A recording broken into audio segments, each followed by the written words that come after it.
ضمن عرض سلام و ادب به همه دوستان، سهیل قبادپویا هستم. امروز با آموزش فانکشن انتایل که یکی از فانکشن های تحلیلیه که به شما این امکان رو میده که داده ها رو به تعداد مشخصی از گروه ها یا باکس ها تقسیم کنید.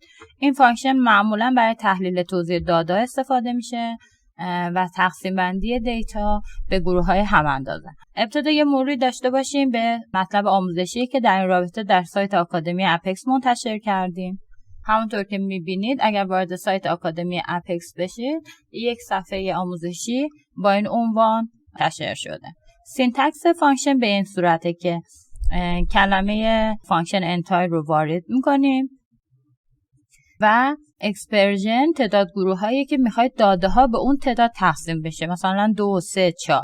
اوور پارتیشن کلاس بخشی از داده هاست که به پارتیشن تقسیم بندی میشه، این اختیاریه. و اوردر بای کلاس بخشیه که ترتیب داده ها رو مشخص میکنه، یعنی داده ها بر اساس مقداری که اینجا وارد میکنه سورت میشه.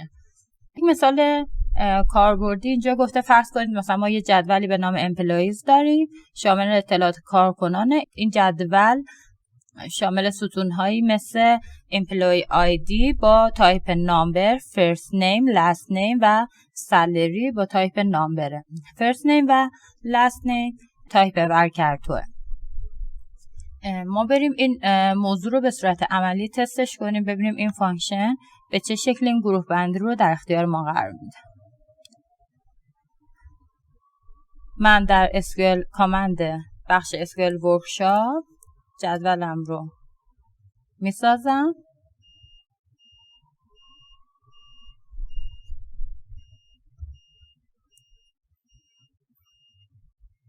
و دیتایی که میخوایم وارد کنیم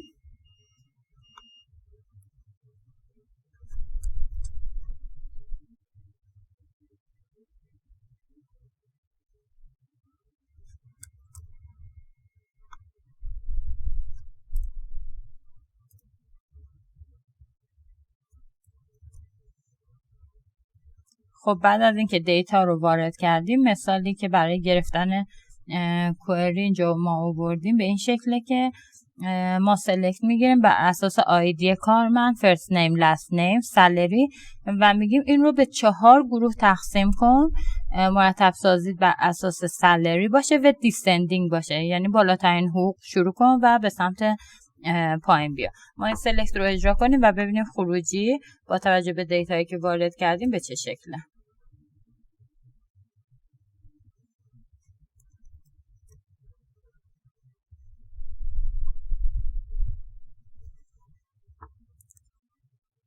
اینجا یک به من آلیاس سالری گروپ داده که برای انتایل استفاده کردیم و به این شکل کارمندها رو بر اساس حقوقشون به 4 گروه تقسیم کرده. حالا ما این موضوع رو میتونیم تعداد دسته‌بندی رو تغییر بدیم. برای مثال با 2 تا دسته‌بندی چکش کنیم به این شکل.